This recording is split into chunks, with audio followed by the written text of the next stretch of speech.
The Food Professor Podcast, presented by Caddle, Season 4, Episode 24. I'm Michael LeBlanc.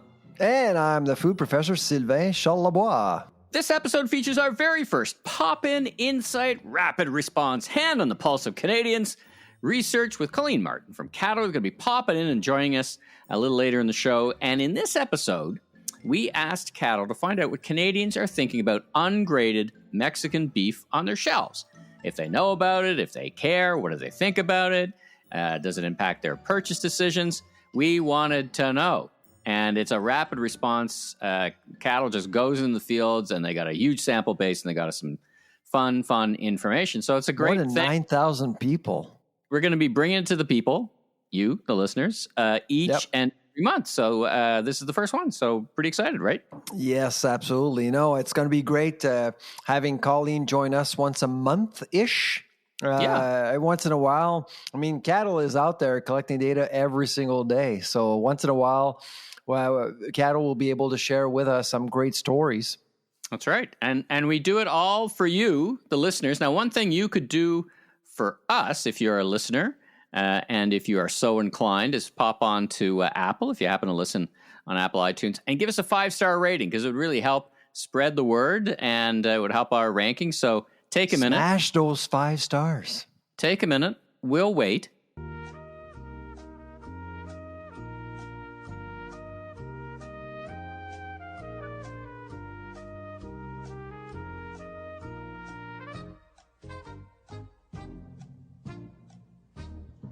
All right. Thanks for that. All right. That would be much appreciated. Let's jump right into the news. We've got a lot to cover. It's a solo episode of it. We'll get back to interviews next week, but we have Colleen joining us. But other than that, we don't have a long form interview. Let's get into the news. Where's the beef? Where is the beef born, raised, fed, processed? So the U.S. wants a stricter made in the U.S. regulation. The Canadians are seeing the big red cape. A statement from the Canadian Cattle Association, which represents beef farms and feedlots, call the rule the most onerous standard in the world. What's the big deal here? What's the problem? Why are they so upset? Why are Canadian cattlemen so upset? Well, it's cool all over again. So the country of origin labeling was a dispute that Canada had with the U.S. for many years. Got settled in 2015 after Canada challenged the U.S. Before the WTO for many years.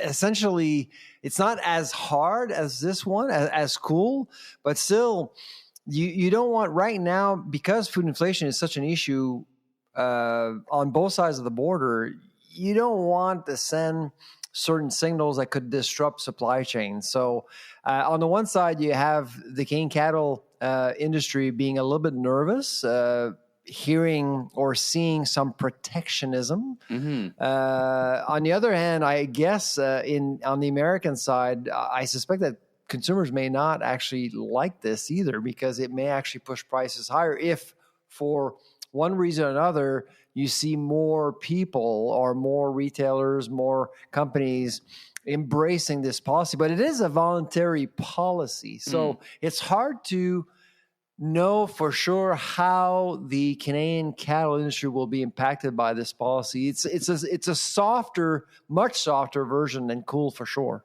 Now, so I guess if you unpack that for me just a little bit, because I remember talking to Kelly from Noble Bison, and she said that the bison are raised in Canada, but we just don't have the facilities to do the processing here, right? Processing bison is a whole different thing. There's no capacity. Yeah. So is this what the concern is, that once it gets to the States and cattle kind of cross the border at different stages in their lives and processing, and the process is that it gets hung up and, well, we can't call it made in the U.S., so then it won't sell well in the U.S.? Is this? Yeah, help me understand absolutely. this. I mean, in Canada, for example, when you look at the cattle supply chain, a lot of the heads are born in Saskatchewan, transferred to Alberta, where they're brag grounded and fattened up, and a lot of them are shipped to the U.S. Live on 4 legs or not on 4 legs. And so it's a complicated supply chain. And so at some point, basically what the Americans are saying with this new policy is that everything has to happen in the U.S. to call it a U.S.A. made product. So it could actually push retailers to just decide to go with the U.S. products. But I don't see how, especially in light of what's going on with droughts and I was going to say, inventories are very low on both sides of the borders. There's articles this week about how low the inventories are, and it's funny. I was chatting with some folks in El Paso, and they were like, "Oh my God, the beef is so expensive," and is it the government? And I said, "Well, it's not really the government. I mean, it's really there's droughts on both sides of the border. Exactly. The same issues happening here. Like it's really seemed to have reached a really crescendo, but it's really seems to be an extreme."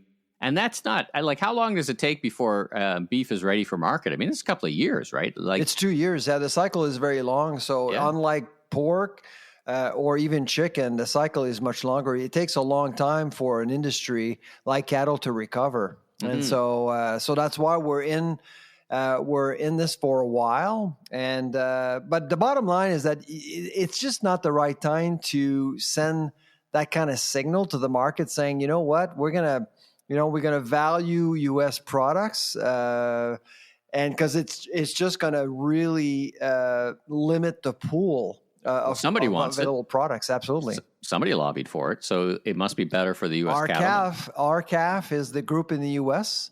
They're very powerful, very influential, and they make a lot of noise. They were the same groups advocating for COOL, the country of origin labeling policy, about 15 years ago or so. But it did fail. I mean, it did fail. And my guess this time around, it is going to be challenged. Yeah. My guess is that there's going to be some lobbying going on in the U.S. If that doesn't work, it may actually be challenged. Yeah. All right. Well, it's an election year in the U.S. I was reading just to close a note on that, I was reading the forecast is for beef prices to go up 4% in the U.S. And my friends in El Paso are complaining about the quality. Like, it's not well marbled. It's too young. It seems like they're rushing it to market. So we got into that in the barbecue space. That must have been a very serious discussion. It was actually one of the guys was going to shut his food truck down because he couldn't. The food costs and couldn't get the kind of quality he was looking for, and so it was a. Well, that's what you're hearing about Mexican beef, right? Yeah. People are noticing that there is a difference when it comes to the quality and the marbling. Yeah. Mexican beef is a good product for carne guisada, which is an episode on Last Request Barbecue, which which you use a lesser cut, and it turns out delicious. So anyway, there's a tip for you. There's a restaurant tip. Now, speaking of the North, this is a rough segue, but stick with me. North Korea, working slaves may be processing the fish you're eating. Another searing investigative article in the Globe Mail from the Outlaw Ocean Project says now Chinese seafood industry is using North Korean workers, which is a violation of UN standards, amongst other things. Here's my question. Like this, we've talked about this a couple of times in the episode, this bad behavior going on, the stuff winding up on the shelves, a complex supply chain. What I was surprised at, as you kind of peel back what Canada actually does about this, is close to nothing. Like, I guess they asked Seamus O'Regan, and you go, we're going to table some legislation, but Canadian authorities have not stopped a single shipment of forced labor goods from entering the country since the rules took effect. Yeah. So don't we care about it? Is it just too far off the radar screen and people they turn a blind eye? What's going on? Politically, you can care, but do you actually care? I mean, these are things that are hard to sell. When you think about global supply chains, they are obscure concepts. They're very far away from everyone's eyes, and it's hard for a government to say, you know what, we're cleaning up global supply chains. We're ethical. We're transparent. And U.S. seems to be doing it. The U.S. seems to be doing it more than Canada. I guess what I'm getting at, so man, is why is the U.S. ahead of Canada in thinking and caring about this? Is in your experience, is it just another thing on the desks of the politician and bureaucrats in the food business? Because I think, you've been to the U.S. many times. You know that the mentality there is very different. It's about influencing the world. The Americans tend to look at foreign policy as an excuse to show to the world what the best model is to do anything, including business. Canada is a little bit more modest than that. So we tend to believe ourselves to be very highly ethical and moral, but when you look at our track record with Saudi Arabia, with China, I mean, with a lot of different, we don't necessarily walk the talk. And why? Because we can't afford it. And the Americans can, because they set the tone. Yeah, I guess. I think we just make different decisions. But anyway, let's stick with the United States of America. Sorry, Minister.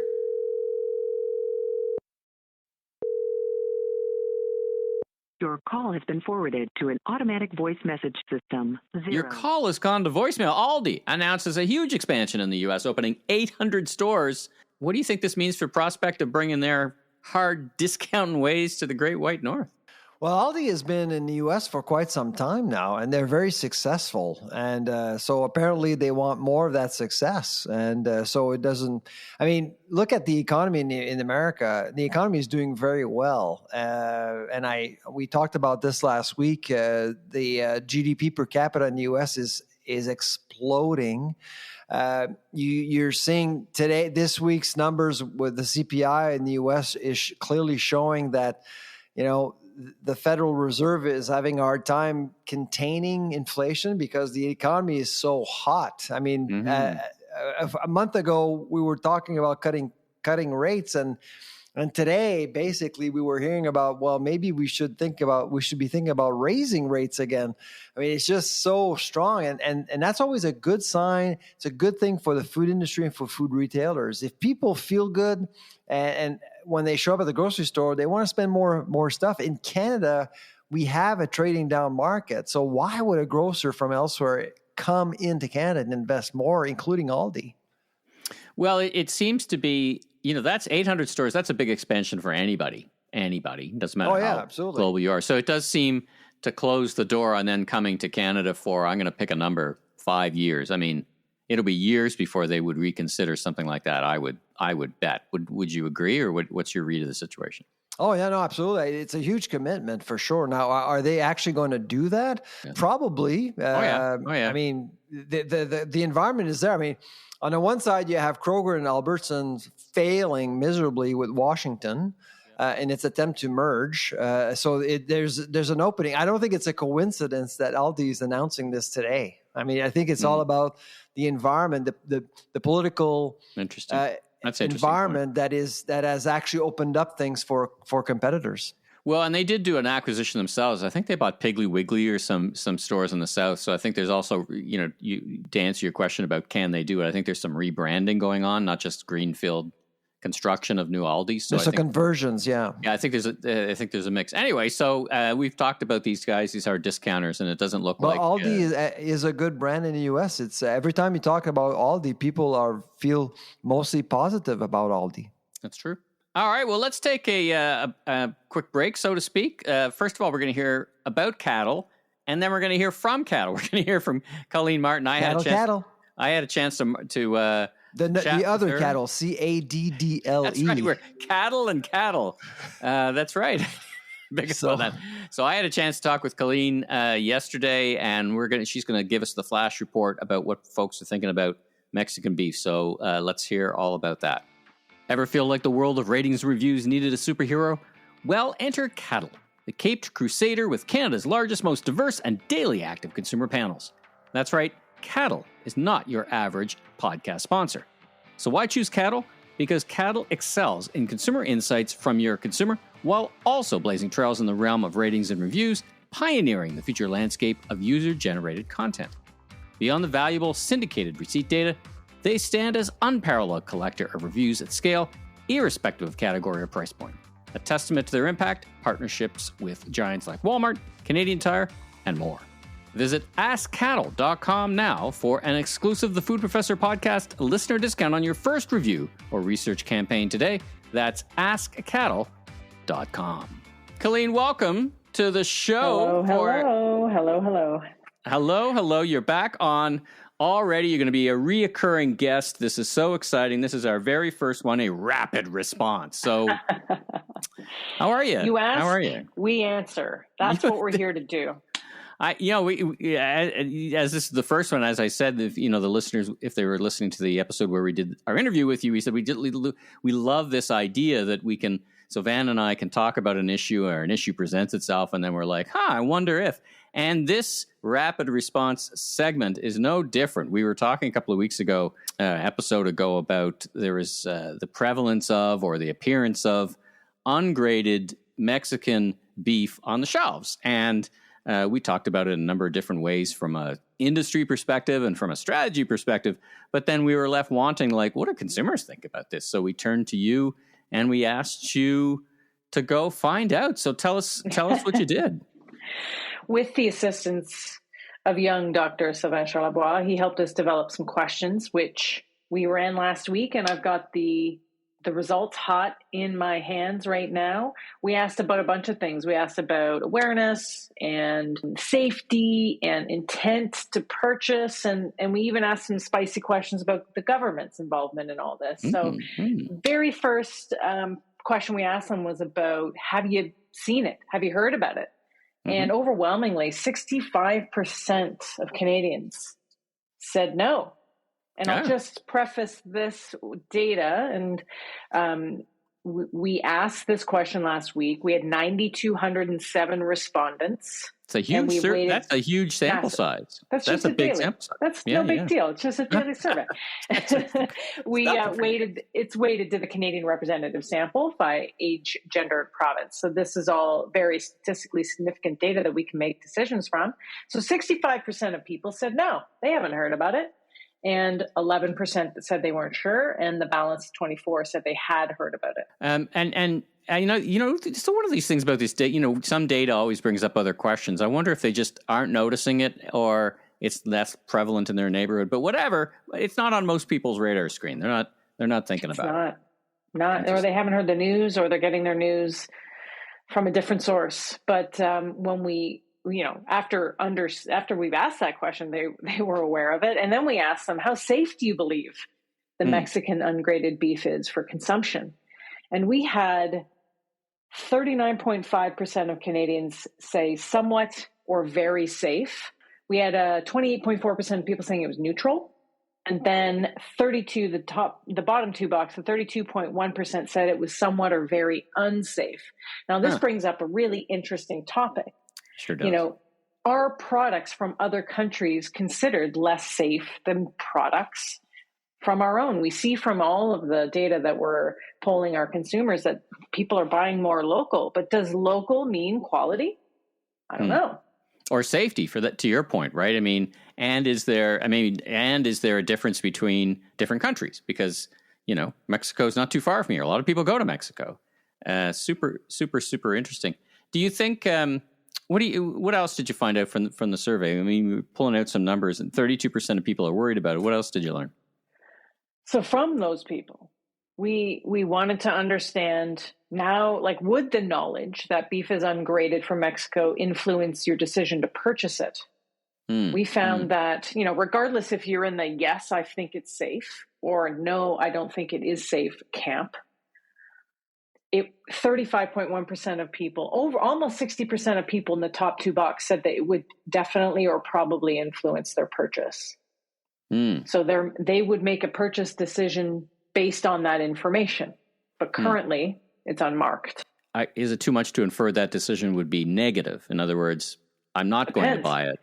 For the people that think it's very safe, that would influence them. Yeah, I would buy it if it's because this, we're obviously doing this because of supply chain and price compression, right? It's cheaper. So, it would influence their purchase if they thought it was safe, and it would influence their purchase if they thought it was unsafe. They wouldn't buy it.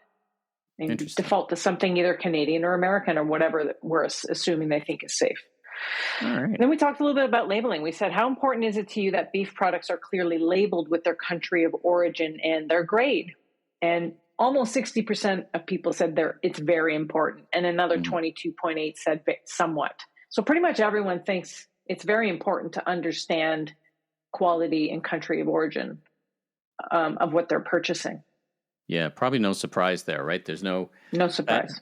No surprise. I mean, it'd be interesting, and maybe we do this later to break those two apart, right? Country of origin and grade. I wonder how many people understand grading. I mean, it's kind of unique to beef, right? Because it's not really done in pork or chicken ish. I mean, you can buy organic, and Du Breton's got positioning, but it's not an official grading, right? That'd be interesting. That would be very interesting. I who knows if those two things are like mutually exclusive to the consumer.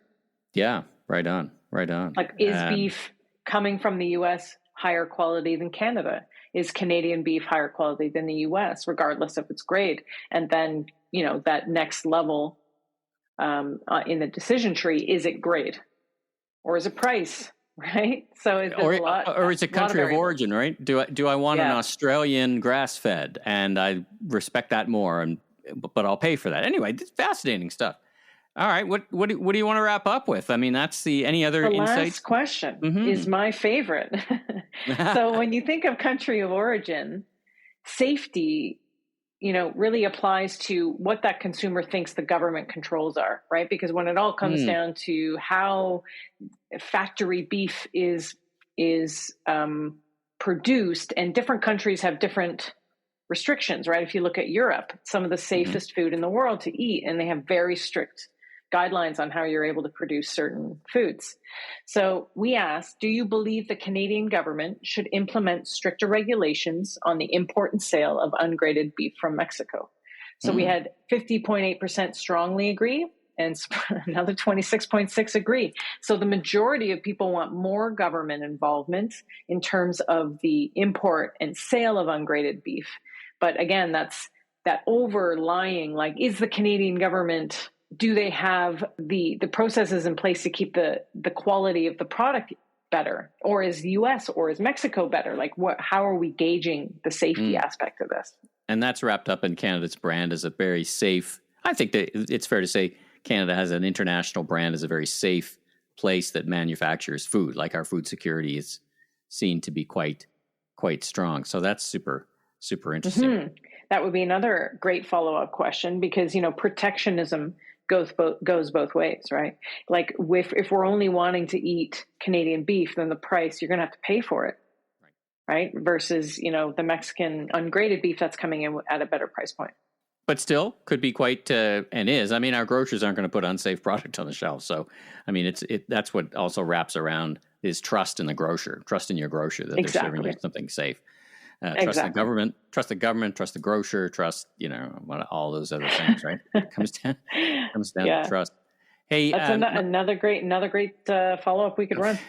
All right, well, that's a great insights. Fantastic to have our first rapid response under our belt, so to speak. Now, if people want to go take a look at this data, where can they go see it? We will have this data on our website, and it is askcaddle.com/the-food-professor-podcast. Apologies, we will change that to make it easier, but you can see the data there, and if you want to, there'll be a link there to contact us if you want the actual report. All right, fantastic. And if you get lost in the web sphere, I'll put a link in that for that URL in the show notes as well for the listeners. So Perfect. Fantastic. Well, Colleen, thanks for joining us. Great start to our rapid response. I do have the feeling, though, that our rapid questions generate 10 more out of the one, but you must be pretty familiar with that. Always. Always question creep or whatever you guys call it in the industry. Listen, thanks again for joining me. Safe travels, and look forward to having you back again next time. Thanks, Michael. See you next time. It's great.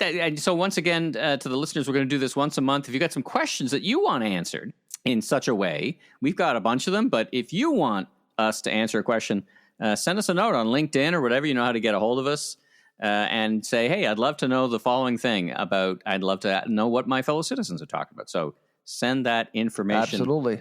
To us. And we'll get you some answers. And so thanks again, Colleen, for joining us. Leger poll out this week. I don't know if you saw this. Who's to blame? Basically, if I summarize the polls, who's to blame for high food prices? I found this a very interesting poll. Did you happen to catch this one? Just came out. I did. So just for the listeners, and I'll put a link into it, Leger does some amazing work. As you know, you do some work with them, and as do I. the number one response, so Canadians are clearly paying attention, was global economic phenomenon, global inflation, supply chain issues, 27%. So clearly Canadians are paying attention. Number two, they're blaming the grocers. So attempts by grocery chains to increase profit margin. Number three, the federal government, I don't know what they're doing or not doing. Maybe it's the absence of doing anything. Only 8% thought it was high prices demand by food manufacturers. So Van, after everything we've been through, don't people understand that retailers sell food that's sold to them by food manufacturers? Like, this is a pretty big gap between 27% or 26% blaming the grocer and 8% on high prices demanded by food manufacturers. What do you think is going on here? Well, it's a complete misunderstanding of how supply chain works. I think we all know that. And exposure. I mean, we have talked a lot about grocers without really talking about manufacturers. And frankly, because we did a survey, I think it was 6 months ago, asking these same questions, and it was pretty split. And we didn't really isolate grocers. We talked about the food industry overall on purpose, just because it's complicated. I mean, a lot of things can happen in the food industry. So I guess not in Canadians' eyes. What I liked about this study, two things. A, it's nice to see Canadians recognize the global impact, right? I think that's progress. I think you might agree progress. That's progress. There's but a lot of work to do. Can name grocers, but most people can't name manufacturers. I mean, I don't know. Or to put a name, like a face to a manufacturer, is close to impossible compared to grocers, where there's been, I mean, Galen Weston was all over the news all the time. So, and I think it really didn't help grocers, and not just Loblaws, everyone. So, and he disappeared basically almost a year ago now. And it is helping, in my view. For the last couple of minutes we got left, what would you do? I mean, let's say I had a magic wand and I made you president of a major grocer in this country. And one of your tasks, other than running a very complicated, important business, is to start to shift the narrative or shift the perception of grocers. Like, what would you do? Would you do anything different than what they're doing today? I mean, they're big, they big contributors to communities, but they always do that. It's kind of, I wouldn't say table stakes, but that's not new. They always do that. Is there anything you think that is not being done from the grocers, retailers' perspective that might help close that gap? Yeah. I don't know if you saw Corey Mintz's article a few months ago. I think it was a month ago, basically saying that grocers don't care because they don't have to. Did you see that piece? It was pretty harsh. And because he did cite me because I've been defending grocers, and he basically thinks it's completely rubbish to defend grocers. So that's what we're at right now. A lot of people are skeptical. You're not going to save that. You're not going to be able to get them back on board. But in my view, you kind of have to. I actually think that Loblaws is starting to do some of the things that are important. Like, for example, putting on screen employees, like regular employees at No Frills, at Loblaws, at Zers, people who are actually doing the work. That's going to help. Showing how much money they give to charity. I mean, these companies give a ton of money, a ton of food to charity. Literally and figuratively. Second Harvest. Yeah, literally and figuratively, right? Yeah, exactly. And they don't brag enough about it. I think Metro does it a little bit, but nationally, I don't think that Sobeys and Loblaw do it enough. And so you kind of have to showcase what are you doing for the community a little bit more. And if you do that, I think people are going to start paying attention. Right now, everyone's focused on prices. And if there's one product that's too expensive, they accuse. And so people have, but I do think that over time, the market will take care of that. I mean, we are seeing signs that food inflation is becoming less of an issue in North America. Today, we learned that in the U.S., food inflation is down to 2.2%. That's the sweet spot. And so we're going to get there. So I do think that people will start moving away, or will actually carry on. But they still have that trust issue that they're going to have to address. It's almost like, if I was to give any advice that anyone would care to listen to, it's like, see everything through the lens that the consumer is number one issue in every poll, every political poll, is food and affordability in general, but particularly food, and see every initiative through that lens and kind of put that filter on first. okay, if we're going to do this, what will people who are concerned about the cost of food do? And then how will that impact our reputation? So, anyway, there's some, absolutely. It's worth every dollar anyone paid for that advice. There you go. But I think the Léger poll is showing us that people are starting to fully appreciate the big picture, which is a good sign. All right, last thing for you. Channeling the late, great Jerry Lewis. Hello, German-based HelloFresh shares plummet 42% after meal kit makers grim, as it described in the media, far worse outlook. Has the bell tolled for meal kits? I know meal kitting. I mean, lots of retailers got into it and got the hell out. Blue Apron. Yeah, Blue Apron got bought up by the guy who used to run Walmart e-com. So they went for nickel. So is this a thing that's just, it's just not right for the times? It's just too expensive they would argue, listen, it's good for food because you just get what you want. What's going on? What's your prognosis? I think there's a market for meal kits. It's just, I think the market is limited. That's all. I mean, you're going to see an industry right size for a while. And that's really what's going to happen. I mean, I actually do think that the service is great, and then there's a market for the product. But right now there's too much capacity, essentially, and capacity will align with market demand eventually. All right. Yeah. So you're an optimist, but understanding that the TAM, total addressable market, is really not everyone will survive for sure. Well, I think the number of people, kind of like the old days, everybody's going to shop online kind of stuff, is not true. So maybe they got ahead of their skis or plates or whatever in terms of how big and how many people would do this behavior. Yeah. Maybe is it the root of thing, and it's tough economics to run that business too, right? Oh, lots absolutely. Of churn, food cost, lots of touches on the food. Oh yeah. All right. Well, listen, that's a fast-paced, quick episode. Lots of stuff to carry. We'll be back next week. But until then, I'm Michael LeBlanc, consumer growth advocate, advisor, podcaster, and keynote speaker. And you are? I'm the food professor, Sylvain Charlebois. I will. Safe travels to you. I'm off to Orlando and then Vegas. So I'll be in Vegas next time we speak. Safe travels to both of us, I guess. And for all the listeners, don't forget, give us that 5-star rating. And we look forward to talking to you again next week. All right. Bye-bye.